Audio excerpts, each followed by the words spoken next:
bersama Miss Maria dalam channel Breakthrough Kids. Hari ini kita akan bermain terlebih dahulu dalam segmen Gempa.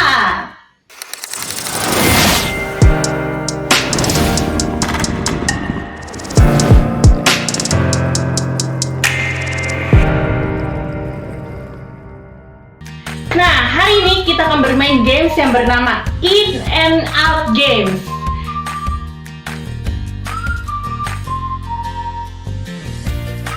Permainan ini dimainkan dengan jumlah minimal 3 orang. Buatlah garis untuk menjadi batasan in dan out. Tentukan 1 orang untuk berjaga di out dan sisanya masuk ke dalam kotak. Orang yang berjaga bertugas menangkap orang lainnya untuk menggantikan dirinya berjaga. Apabila yang berjaga berkata in, maka semua orang yang ada di dalam kotak harus berlari keluar dan jangan sampai tertangkap. Sebaliknya, apabila yang berjaga berkata out, maka semua orang yang berada di luar garis harus segera masuk ke dalam garis. Selamat bermain.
Gimana tadi permainannya? Seru kan? Kita bisa bermain sambil sedikit berolahraga, tapi kita juga bersenang-senang dengan permainan.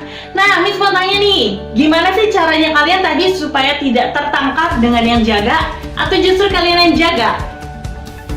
Iya, ada kalian yang jaga, ada juga kalian yang harus ditangkap.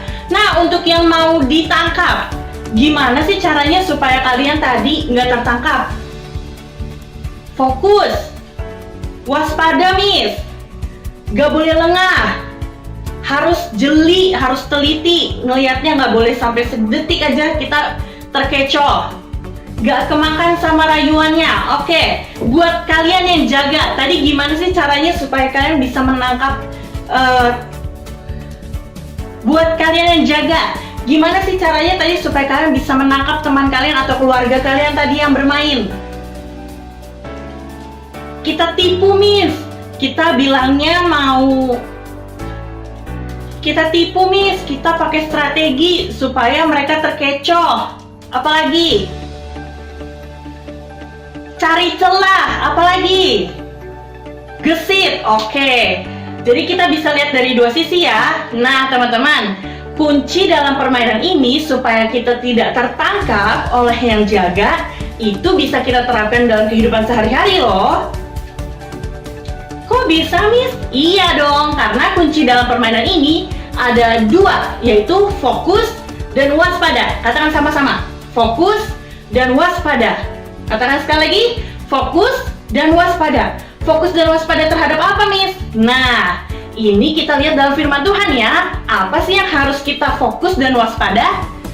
Amsal 4 ayat 23 berkata seperti ini. Jagalah hatimu dengan segala kewaspadaan, karena dari situlah terpancar kehidupan. Maksudnya apa, Miss? Nah, coba kita lihat dalam versi lainnya di Alkitab. Dalam versi firman Allah yang hidup, Amsal 4 ayat 23 berbunyi seperti ini. Yang terutama sekali, jagalah hatimu, karena hatimu mempengaruhi segala sesuatu dalam hidupmu. Jadi dalam firman Allah yang hidup berkata, hati kita akan mempengaruhi segala sesuatu dalam kehidupan kita. Makanya dalam versi terjemahan baru, kita diminta untuk menjaga hati kita dengan segala kewaspadaan. Tapi dalam versi yang mudah dibaca, Amsal 4 ayat 23 berbunyi seperti ini. Di atas segala-galanya, hati-hatilah terhadap yang kau pikirkan, karena pikiranmu mengendalikan hidupmu. Ayat ini mengajarkan kepada kita bahwa kita harus menjaga hati kita dengan penuh kewaspadaan, dan kita juga harus fokus. Kita tidak boleh membiarkan ada celah sedikit pun yang akan dipakai oleh si jahat untuk masuk ke dalam kehidupan kita. Ingat nggak tadi yang jaga? Buat mereka yang jaga, mereka bilang apa tadi? Mereka berusaha mengatur strategi, mencoba bikin tipuan, mencoba buat rayuan supaya mereka bisa menangkap kita kan? Nah, itu juga yang seringkali dipakai oleh si jahat. Ada strategi-strategi, ada tipuan-tipuan yang si jahat coba pakai untuk mereka masuk ke dalam hati kita. Makanya, kita harus menjaga hati kita dengan fokus dan dengan segala kewaspadaan. Kenapa? Karena lewat hati kita, itu akan memancarkan kehidupan. Apa yang ada dalam hati kita, itu akan mempengaruhi kehidupan kita. Apa yang ada dalam hati kita, itu akan mempengaruhi perkataan kita dan tindakan kita. Makanya kita harus mewaspadai apa yang masuk ke dalam kehidupan kita. Apa yang masuk ke dalam pikiran kita tadi dalam versi yang udah dibaca. Nah, Miss, apa sih yang boleh masuk ke dalam hati kita atau apa yang boleh masuk ke dalam pikiran kita?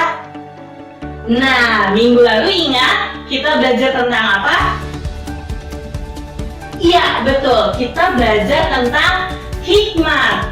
Jadi, hikmat akan membantu kita untuk mengetahui mana nih yang boleh masuk ke dalam hati kita atau mana yang boleh masuk ke dalam pikiran kita. Kenapa? Karena hikmat akan memberitahukan kepada kita mana yang benar dan mana yang salah. Kira-kira mana yang boleh masuk ke dalam kehidupan kita? Yang benar atau yang salah?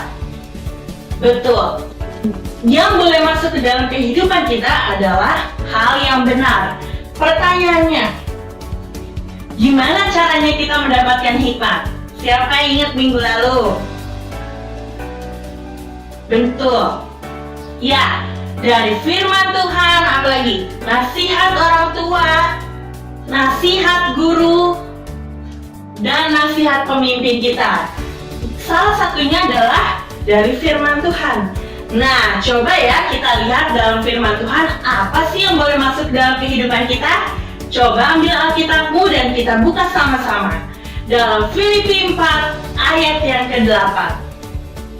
Jadi, akhirnya saudara-saudara, semua yang benar, semua yang mulia, semua yang adil, semua yang suci, semua yang manis, semua yang sedap didengar, semua yang disebut kebajikan dan patut dipuji, pikirkanlah semuanya itu. Nah, dari firman Tuhan kita belajar dari Filipi 4 ayat 8 ini, cuma boleh semua yang benar, semua yang mulia, semua yang adil, semua yang suci, semua yang manis, yang sedap didengar, disebut kebajikan, dan patut dipujilah yang boleh masuk ke dalam kehidupan kita. Karena ketika semua hal ini masuk ke dalam kehidupan kita, maka kehidupan kita akan memancarkan kebenaran. Kehidupan kita akan memancarkan Kristus sehingga kita bisa menjadi superhero. Ingat minggu lalu, dengan hikmat kita bisa menjadi superhero. Kalau kita memastikan hal-hal yang benar masuk ke dalam kehidupan kita, maka yang keluar dari kehidupan kita adalah hal-hal yang benar. Ketika kita melakukan kebenaran, maka kita menjadi superhero. Jadi katakan sama-sama, aku mau menjaga hatiku dengan segala kewaspadaan. Aku tidak akan membiarkan ada celah sedikit pun untuk dipakai si jahat, untuk menipu aku, merayu aku, untuk masuk ke dalamku. Aku mau pastikan hanya hikmat-Mu, hanya firman-Mu, hanya hal-hal yang benar, hal-hal yang mulia, hal-hal yang adil, hal-hal yang suci, hal-hal yang manis, hal-hal yang sedap didengar, yang patut dipujilah yang masuk ke dalam kehidupanku. Sehingga apa yang terpancar dalam kehidupanku adalah kebenaran. Dan aku akan memanifestasikan Kristus dalam hidupku. Saat ini aku berdoa atas Engkau di dalam nama Tuhan Yesus. Biarlah apa yang menjadi firman-Mu pagi hari ini Tuhan, itu termatrai atas kehidupan anak-anak-Mu Tuhan. Kami akan terus menjaga hati kami Tuhan untuk tetap lurus, untuk tetap tahir di hadapan-Mu Tuhan. Kami tidak akan membiarkan hal-hal yang tidak akurat, hal-hal yang tidak benar, hal-hal yang negatif masuk ke dalam kehidupan kami. Sebaliknya Tuhan, beri kami hikmat-Mu Tuhan, beri kami firman-Mu Tuhan, sehingga kami tahu apa yang boleh masuk ke dalam kehidupan kami. Karena apa yang ada dalam diri kami, apa yang ada dalam hati kami dan pikiran kami Tuhan, itu yang akan terpancar keluar lewat kehidupan kami Tuhan, lewat perkataan kami Tuhan, lewat tindakan kami Tuhan. Dan kami mau pastikan Tuhan, apa yang kami katakan dan apa yang kami lakukan itu selalu mengandung kebenaran Tuhan. Apa yang kami katakan dan apa yang kami pikirkan itu selalu memiliki dampak yang besar. Karena ada kebenaran dalam perkataan kami, ada kebenaran dalam tindakan kami. Terjadilah atas setiap kami Tuhan, di dalam nama Tuhan Yesus. Semua yang percaya katakan amin. Jadi ingat, jagai hatimu, jagai pikiranmu dengan segala kewaspadaan. Karena apa yang ada di hati kita dan pikiran kita itu akan terpancar keluar lewat perkataan dan tindakan kita. Contohnya nih, kalau misalkan ada teman kita yang menyenggol kita tanpa sengaja, tapi karena kita terus membiarkan firman Tuhan yang masuk ke dalam kehidupan kita terus membiarkan nasihat orang tua yang masuk dalam hidup kita, maka apa yang muncul dalam tindakan dan perkataan kita adalah kebenaran. Jadi apa yang kita lakukan ketika teman kita menyenggol kita? Betul, kita justru akan memaafkan dan penuh sukacita. Kita tidak akan marah kepada teman kita karena kita tahu dia tidak sengaja. Nah, itulah tadi contoh ketika kita terus membiarkan hal-hal yang baik dan hal-hal yang benar masuk ke dalam kehidupan kita, maka kita akan memunculkan respon yang berbeda. Ada teman kita mengejek, ada teman kita menyenggol, ada teman kita yang mengganggu kita. Itu tidak akan membuat kita marah ataupun bersedih. Justru kita akan penuh dengan sukacita dan terus melakukan kebenaran. Amin. Jadi sampai jumpa di pertemuan minggu depan. God bless you.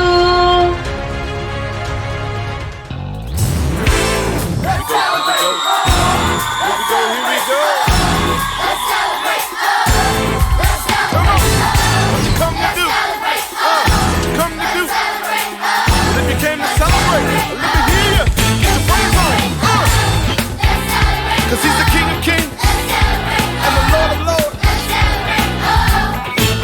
Come on! Let everything that has breath give it up right now. Here we go. When the Spirit of the Lord comes upon my heart, I will dance like David danced. When the Spirit of the Lord comes upon my heart, I will dance like David danced.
on, come on. Everybody, let's pray like David prayed. I will pray. Come on, let's dance again. Come on, move your feet, go. Come on, let's dance. Come on and dance. Don't miss this chance. I will dance. Like David dance. Come on, let me hear you now. Say, do you wanna dance? Do you wanna dance? Do you? Wanna dance? Wanna dance? Do ya? Let me hear you say, go Jesus, go. Let me ask you, are you ready to throw down? I will dance.